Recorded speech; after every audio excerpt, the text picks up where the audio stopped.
Globalization. Globalization. Globalization. Globalization. Globalization, the promise of an increased cooperation, exchange of ideas, and racial as well as ethno-linguistic diversity in social groups. All this has come to pass, and as the reality of the global village dawns upon us, we find that the village, ladies and gentlemen, is on fire.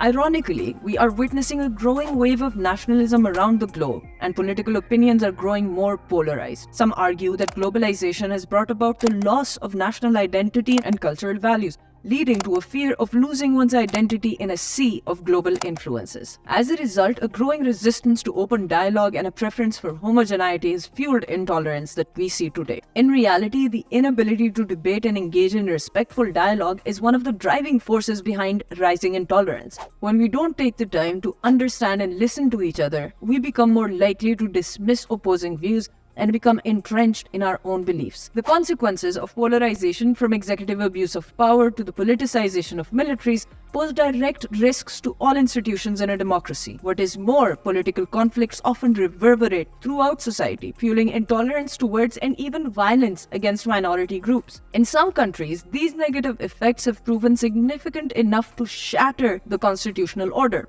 In a world where opinions clash and echo chambers thrive, the art of meaningful debate is slipping away. But it's not just political polarization to blame. A monopolistic grip on discourse perpetuated by mainstream media and pop culture is silencing diverse voices and stifling intellectual exploration. Take, for example, the Western media's coverage of the Russia-Ukraine conflict. It's a one-sided narrative where alternative perspectives are demonized and history is conveniently forgotten. And it's not even just the news. Even Hollywood is playing a colluding role. Through the military industry media complex, pro-war movies have been crafted to project American aggression as heroic, while disregarding the true victims of military actions. The lines between entertainment and propaganda blur as the freedom to question fades away. Erosion of institutions that once fostered free and open discourse has amplified the problem, silencing dissenting voices and suppressing alternative ideas. As decision makers are shielded from diverse perspectives, governance becomes less effective